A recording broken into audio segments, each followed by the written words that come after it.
Em nome do Pai, do Filho e do Espírito Santo. Amém. Nós os adoramos, Senhor, e vos bendizemos, porque pela vossa santa cruz remistes o mundo. Amado ouvinte deste programa aqui da nossa Diocese de Formosa, também os que nos acompanham de outras localidades, aqui no Brasil e fora do Brasil. Deus abençoa você, hoje sexta-feira, um dia tão bonito, um dia tão especial para nós católicos, pois é um dia que nós olhamos para o mistério da paixão de Cristo, a fim de conformar o nosso coração a este mistério e obtermos os devidos favores celestiais em favor da nossa santificação. A Igreja celebra hoje uma santa que eu gosto muito, Santa Isabel da Hungria. Ela foi esposa de Luís IV de Landgrave na Turíngia. Foi mãe de 3 filhos, isso tudo no século XIII. Após a morte do marido, consagrou-se inteiramente à penitência, à oração e à caridade. Inscrita na Ordem Terceira Franciscana, fundou, em honra de São Francisco, o Hospital de Marburgo, no qual pessoalmente servia aos enfermos.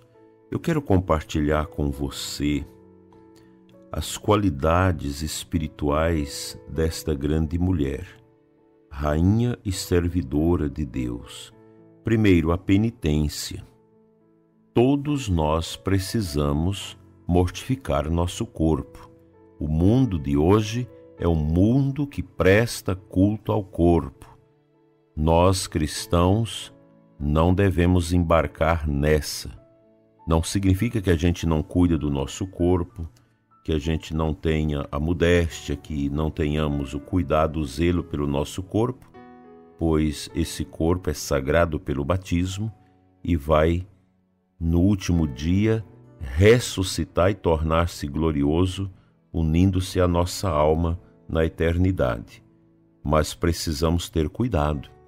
O nosso corpo torna-se fonte de pecado quando eu me aposso de todos os meios de contentamento sensível que obtenho através do corpo, os vícios, os prazeres e etc.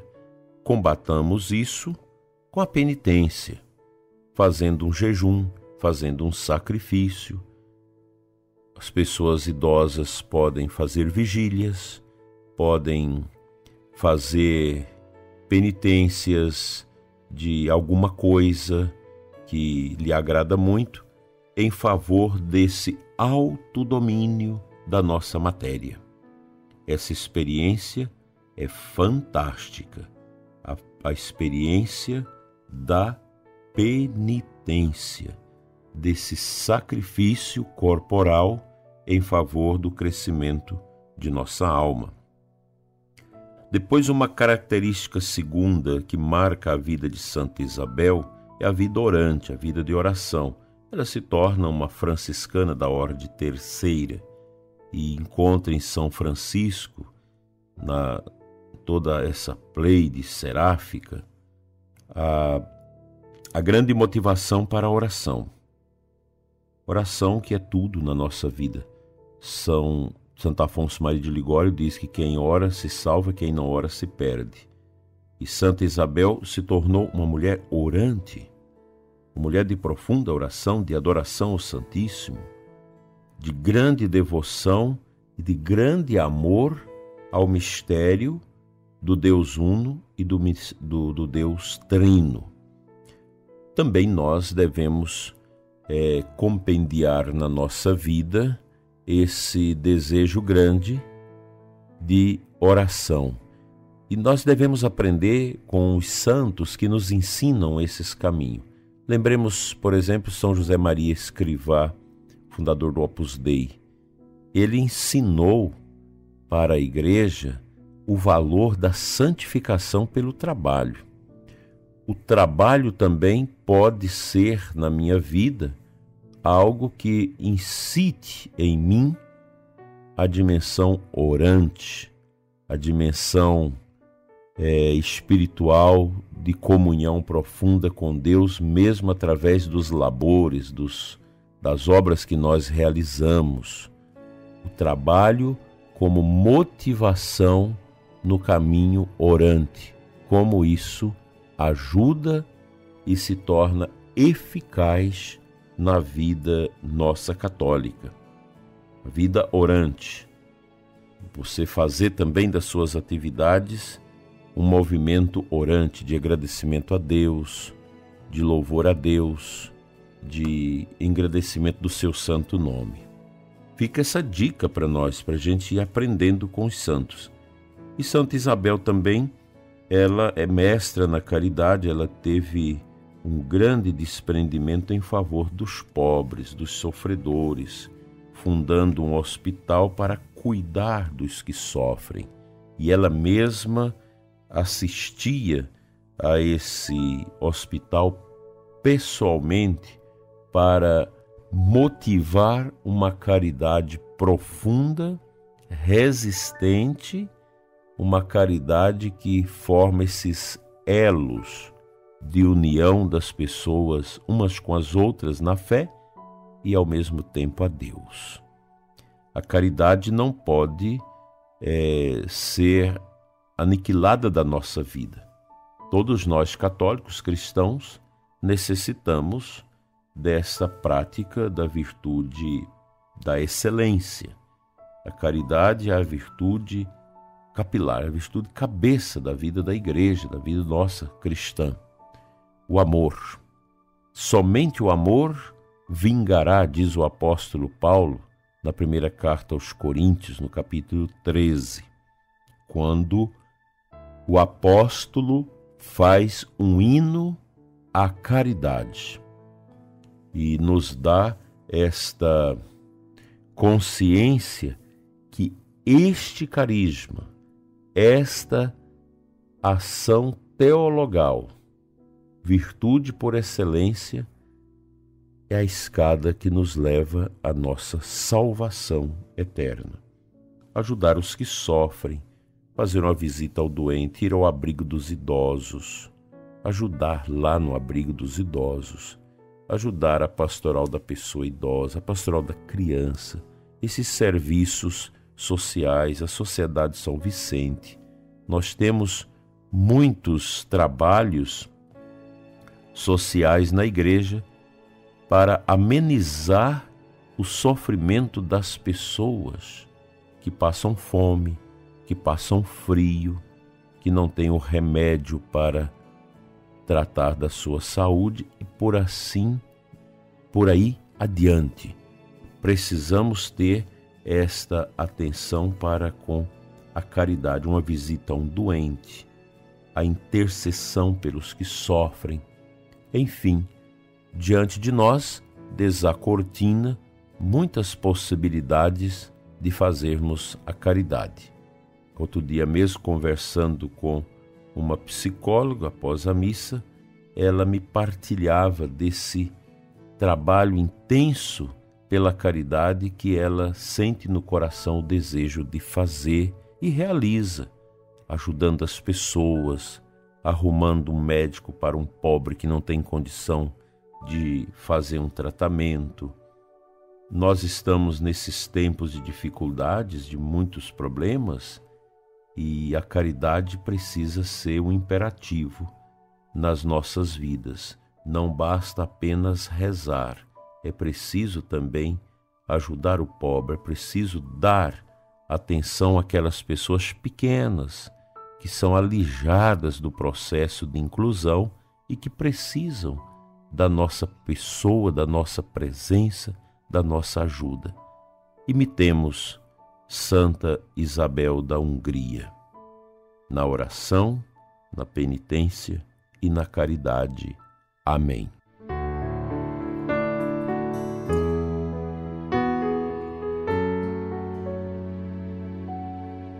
A Sagrada Escritura hoje é mencionada na antífona da entrada da missa de hoje, fazendo uma citação de Mateus do capítulo 25, 34 em diante.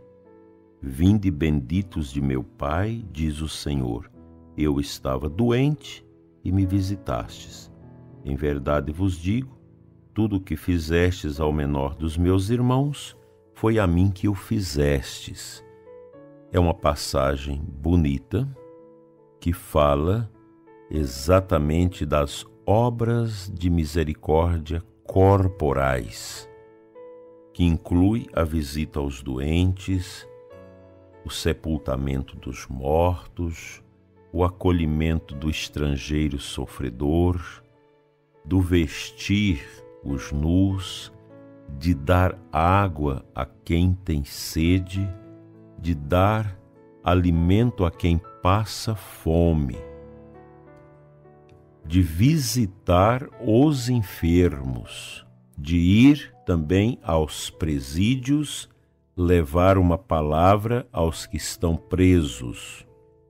Iremos reviver esse convite de Jesus, essa exortação aos benditos do Pai, no próximo dia 26, quando celebraremos a solenidade de Cristo Rei do Universo. O reinado de Jesus na nossa vida, ele ocorre mediante a adoração, mediante a oração e o exercício da caridade, sobremaneira expresso nas obras de misericórdia corporais.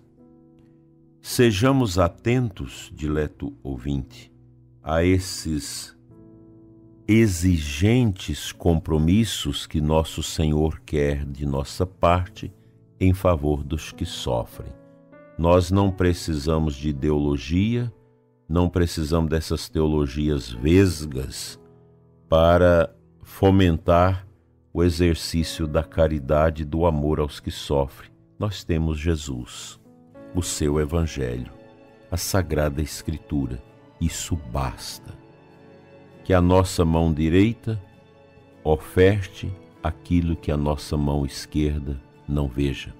Façamos tudo no escondimento e no silêncio de Deus, sem fazer propaganda do bem que realizamos.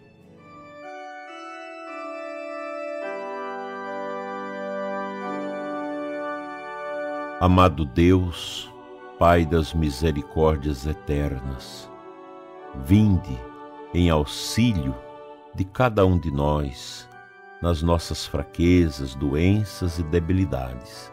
Dai-nos, Senhor, um coração carregado de amor, de paz e de vitória. Abençoa os doentes, os que estão tristes e desanimados. Fortaleça, Senhor, o católico que está frio na fé, que não está indo mais à missa, que não se confessa mais. Dai-lhe o discernimento espiritual e a alegria de ser uma pessoa que te pertença, ó Deus de Israel. Fica, Senhor, conosco e nos enche de esperança no teu Filho Jesus. Assim seja. Amém. Pela intercessão de Santa Isabel da Hungria, venha ao seu coração a bênção do Deus Altíssimo, Pai, Filho e Espírito Santo. Amém. Abençoada sexta-feira para você e os seus, e até à noite, às 21 horas, com o programa Oração da Noite, aqui no nosso canal. Fique em paz.